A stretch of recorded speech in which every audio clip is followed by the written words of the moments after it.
Vegan side effect. Never felt better about yourself.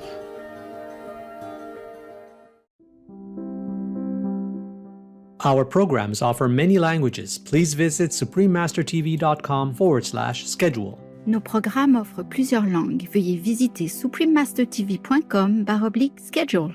Nuestros programas ofrecen varios idiomas. Visiten suprememastertv.com/schedule. 저희 방송은 다양한 언어를 제공합니다. 다음을 참고하세요. suprememastertv.com/schedule. This is a terrible sin, understand? To slander someone and dishonor his reputation is just as bad as killing him, or worse, especially when that person is an enlightened saint and doing nothing harmful to no one, just preaching good and reminding people to do good or teaching them a liberation part. You see? That's why. Please keep watching to find out more. Supreme Master Ching Hai's lectures are not a complete meditation instruction. Please do not try alone. For free of charge guidance, please visit godsdirectcontact.org or contact any of our centers near you.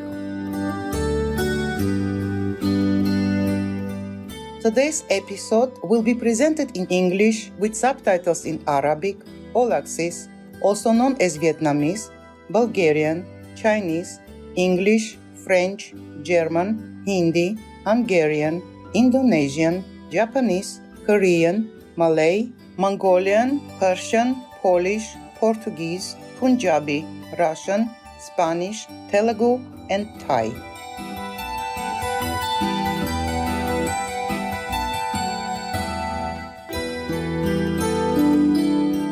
Kuidas lahab is how are you in Estonian. My name is Agnè. The musical people of Estonia honor our intelligent animal friends for being examples of unconditional love, self-sacrifice, and loyalty at all times.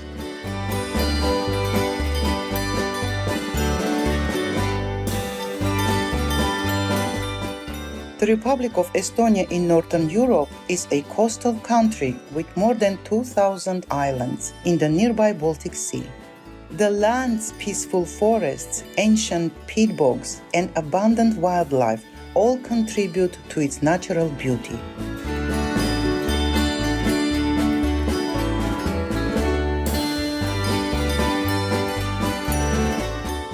As one of the world's most digitally advanced societies, Estonia has made internet access available everywhere, extending service into even the most rural areas.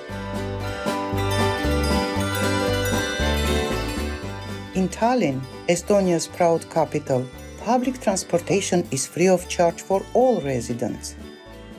This enchanting city is also known for its historic architectural beauty.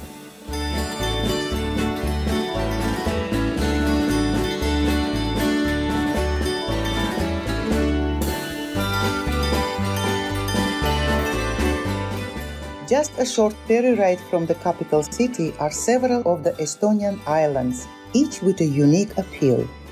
The island of Saaremaa has healing mineral springs, while Muhu is known for its colorful handicrafts.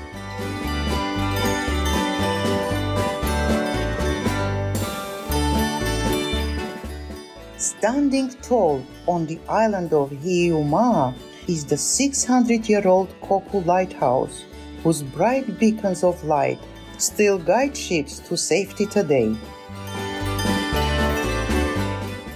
Along with being active participants in the digital age, Estonians also take great pride in their long-standing and unifying tradition of song. As a celebration with nationwide participation, their first song festival was held more than 150 years ago.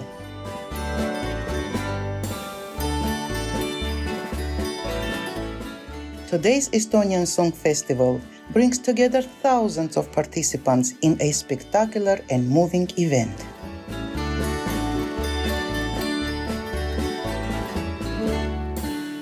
We were happy to briefly introduce Pristine Estonia to you, generous viewers. May your daily spiritual practice be the venue to connect with God's pure love.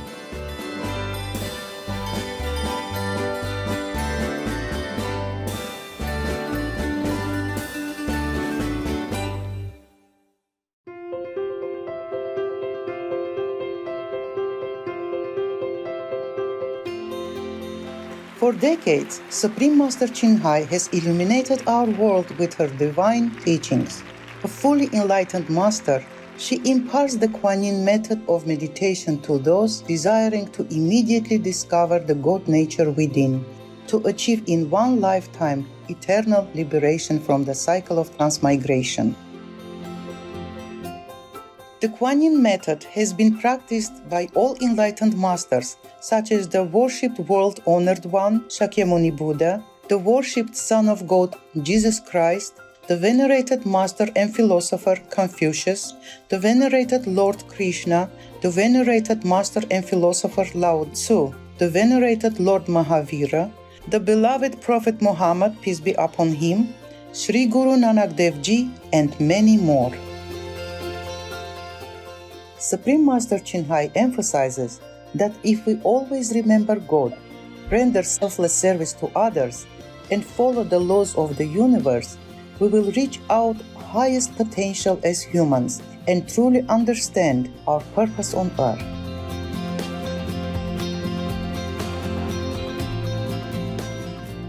An extraordinary living example of compassion, she lovingly and regularly sends material and financial assistance to refugees, the homeless, natural disaster victims, and others needing relief.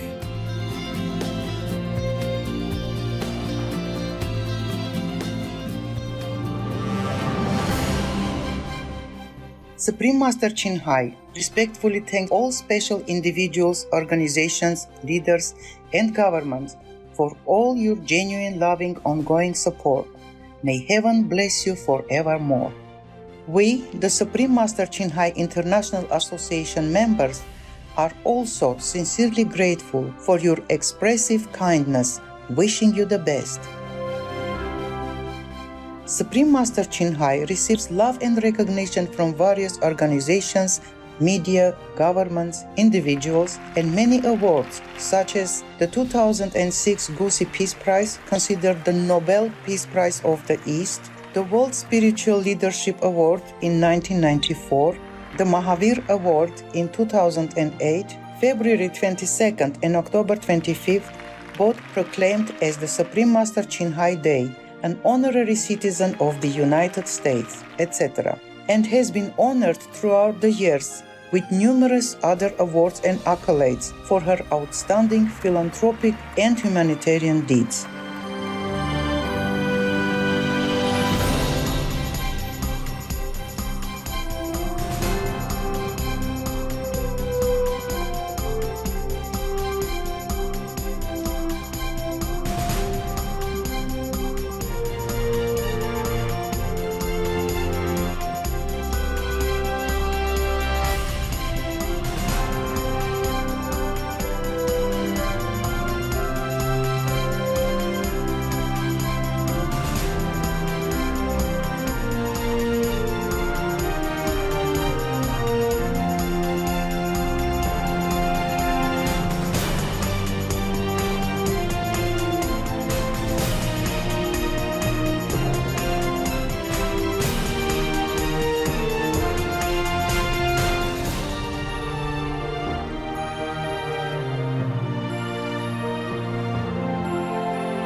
etc.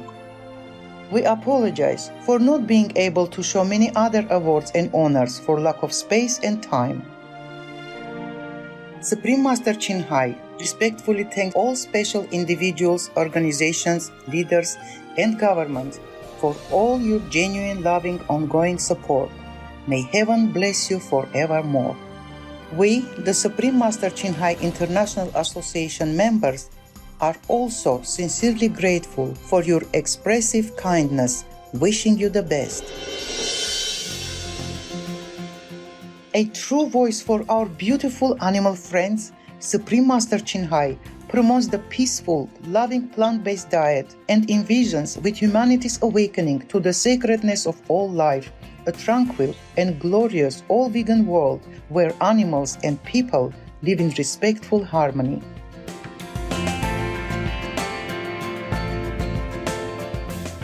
Her initiatives included alternative living flyer distribution, the International Vegan Restaurants, Loving Hut, vegan food companies, vegan fur products, Supreme Master Television, as well as writing and speaking to influential government and media leaders, participating in televised conferences on climate change, etc.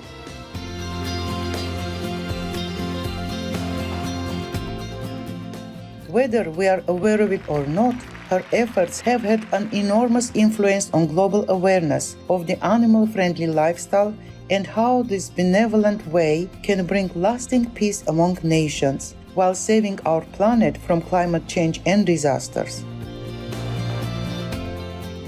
Supreme Master Ching has traveled worldwide and held discourses with the public and her disciples on a variety of spiritual topics. Today, we are blessed to present one of these insightful lectures entitled Buddhist Stories, Cinca, the Bramhin Girl, Part 2 of 5, on Between Master and Disciples, given in English on September 27, 2015 in Sainte Agnès, France.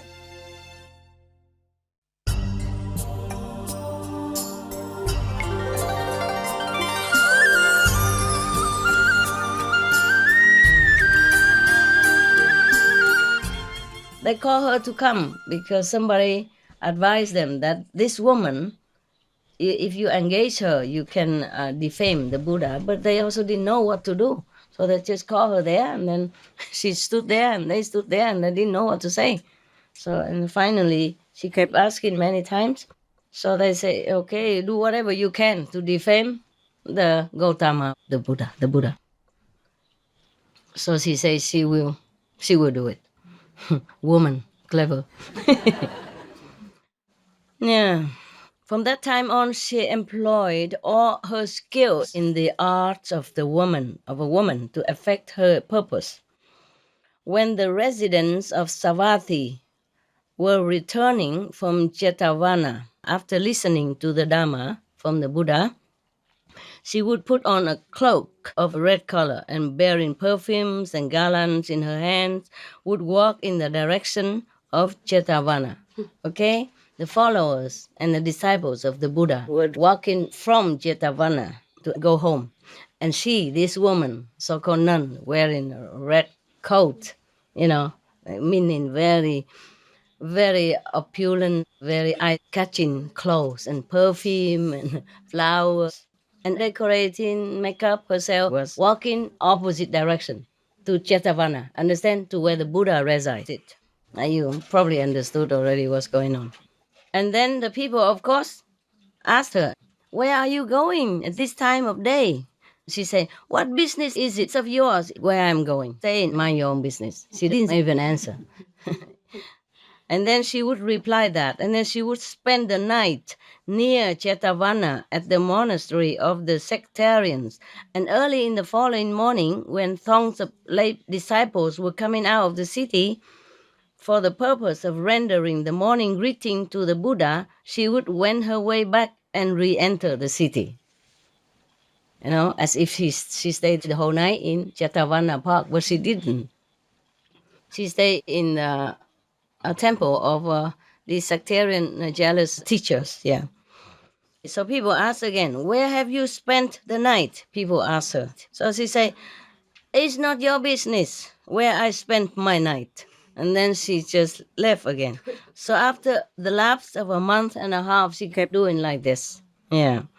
Whenever they asked her this question, she would reply, I spent the night at Chetavana alone with the monk Gautama in the perfume chamber. Yeah.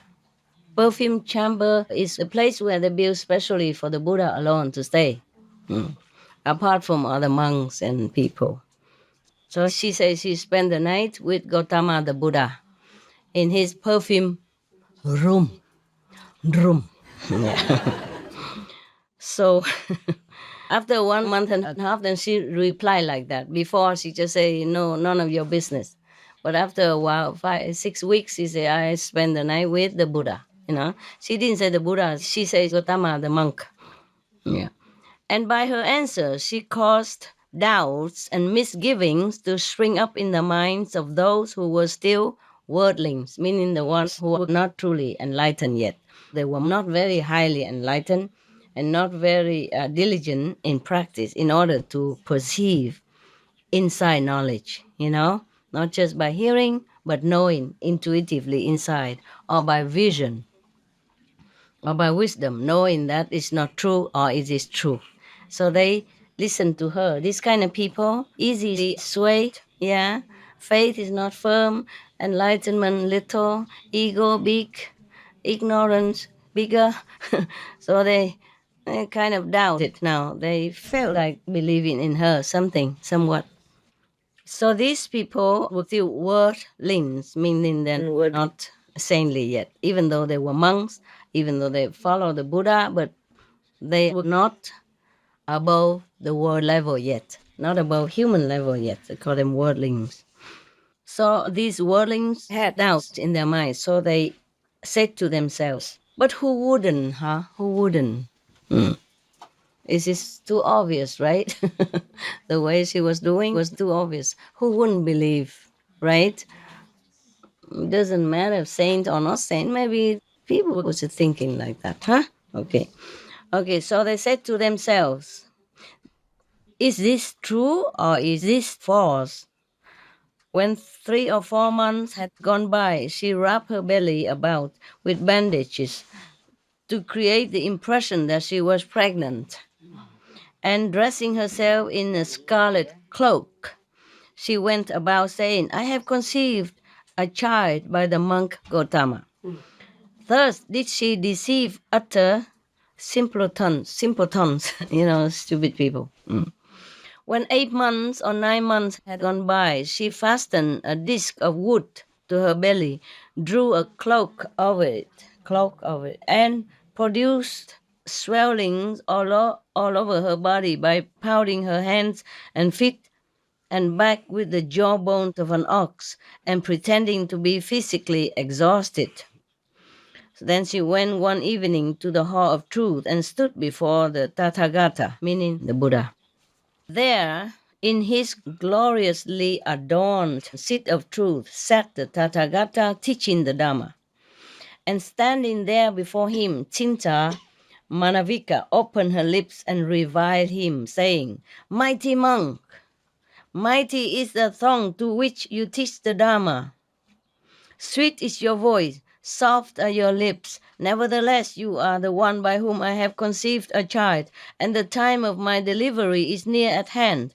But in spite of all this, you make no effort to provide a lying in chamber for me, nor do you offer to provide me with ghee or oil and such other things as I need. And failing yourself to attend to your duty, as a father, neither do you say to any one of your supporters, the king of Kosala or Anatapindika or Visakha, your eminent female disciple, do for this young woman what should be done for her. You never said anything like that. You know well enough how to take your pleasure, but you do not know how to look after the child you have begotten. So thus she was reviling the Buddha in the midst of the congregation. in the public, at that time in the public. Even as a woman with a mass of dung in her hand might seek to defy the face of the moon. Maybe just useless, that's what I mean. Yeah, how can you defy the face of the moon? Today is a good story because we have moon festival. I did not think like that, but it's a proper story, huh? Moon festival, moon story, yeah, okay. So the Tathagata stopped his discourse, and like a lion's roar, he cried out. He yelled out. Normally the Buddha doesn't yell, but he probably was upset or angry as this lies. So he yelled he roared like a lion, saying, "Sister, as to whether what you have said is true or false, that is something which only you and I know." He didn't even deny it. Yeah. But this is the thing, Buddha behavior, they behave like that, very noble. He didn't say, "No, you tell lies, hey, you woman, you wicked, you do not say things like this about me. You know it's not true." He didn't say that. He said, "Whatever you said, true or not true, only you and I know." And he meant to her that she knew it was not true. And he knew it was not true. But he didn't deny, he didn't kind of trash her or anything. So noble, eh? In front of the whole assembly of lay disciples, monks, and nuns, and kings, and everybody. He said nothing like that. So she said, "Yes, mighty monk, but who is to decide between the truth and the falsehood of what is known only to you and to me?" She mean, how can we tell anybody else? Huh? Everybody else should know about that. So at that moment, Saka, the god, the lord of the 33 gods in the 33 pleasure heaven, his seat suddenly became hot in heaven. It's just a sign of something wrong in the world, some connection with him somehow. So he felt heated, his seat. So therefore he pondered the cause and became aware of the following. Cinca Manavika is falsely accusing the Tathagata. Tathagata is one of the titles of the Buddha, okay? Yeah, meaning thirst come. So he said to himself, the god Saka said to himself, "I will clear up this matter." So he set out with 4 deities for his assistants from heaven. And these 4 deities, his assistants, turn themselves, "Stretch your legs, man, stretch. Stretch correctly. Don't worry about the Indian custom with the guru and stretching leg in front of the guru. Nothing. Don't worry about it. I'm not Indian, so you're free." In the Indian custom, you don't stretch you don't put your legs toward the guru. You don't sleep with your legs, your foot toward the guru. You don't sit in the same height seat as the guru. Something like that. But I said, I'm not Indian. I'm not a Mataji in India, so you're free. You stretch your legs wherever you want. Okay? Be comfy, because it's not comfortable sitting long on the floor. I'm sorry, we cannot provide any more than this. Yeah, all right. Okay. And also we age, you and I age. And when we age, the body complains, okay, quietly, but very loudly. And here is a little bit like humid in this season. So your bones will feel a little trouble. I put two boxes of medicine, small boxes of medicine outside next to the boiler machine. When you boil your tea, you use it to rub, okay? Yes. You rub whenever you like and then return it there so other people can use it. There's instructions inside. Okay? Yes. So Shaka the god, he set forth with his 4 deities, four assistant deities, the heavenly assistants, his secretaries, and his probably his drivers, and his housekeeper, and another sub-secretary or shadow secretary, what they call it in England. Shadow secretary.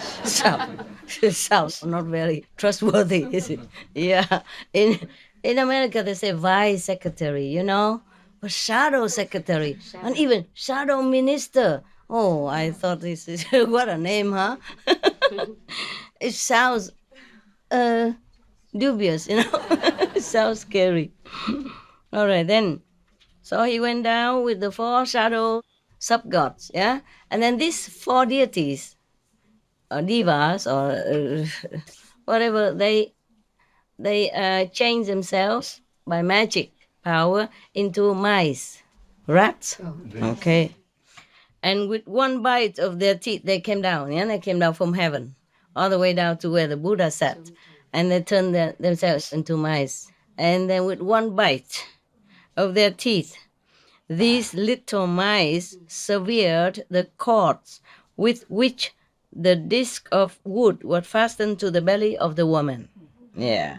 At that moment, the wind blew up the cloak, which was wrapped around her, and the disc of wood fell upon her feet, cutting off the toes of both her feet as well.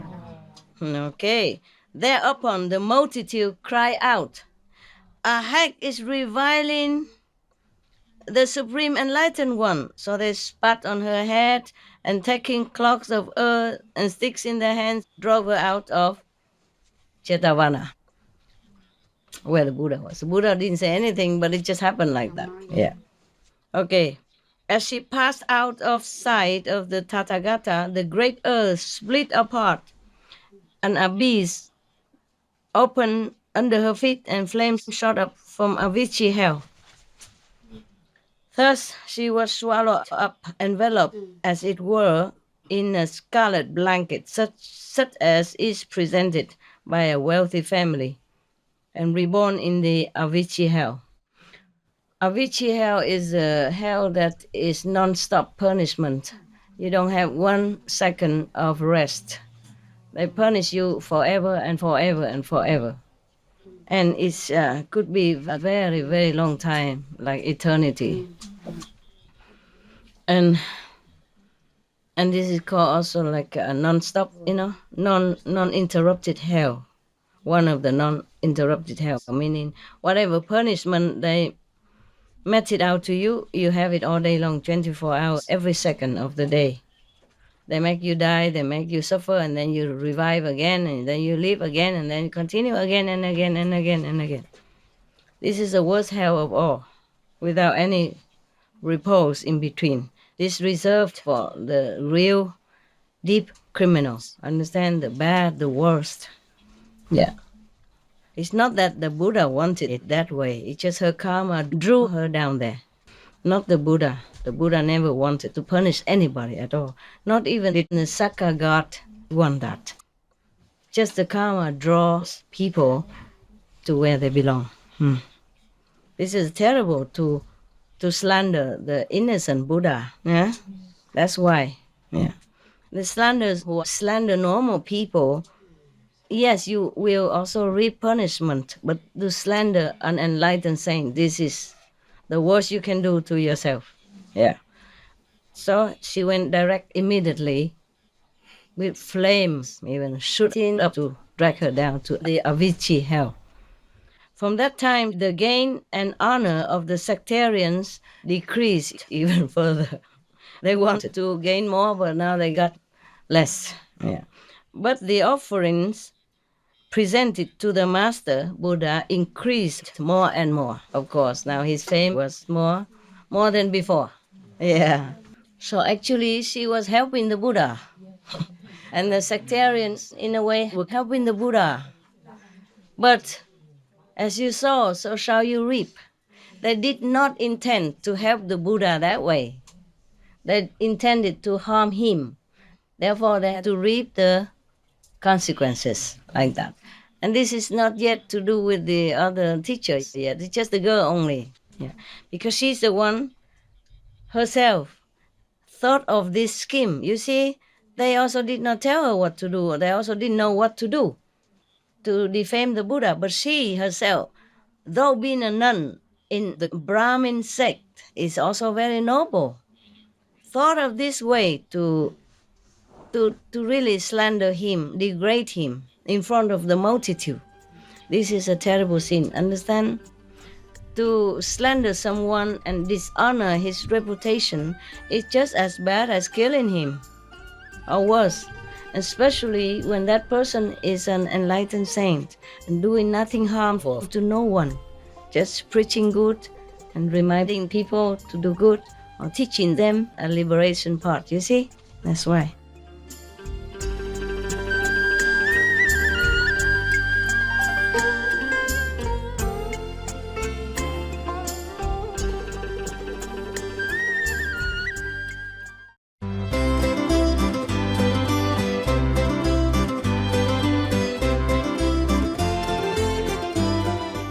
Amazing viewers, we appreciate your company for today's episode entitled Buddhist Stories, Cinca, the Bramhin Girl, Part 2 of 5, on Between Master and Disciples. Please stay tuned to Supreme Master Television for more positive programming. May all inhabitants of our magnificent planet coexist in peace and mutual understanding. Vegan side effect. Never felt such mental upliftment before.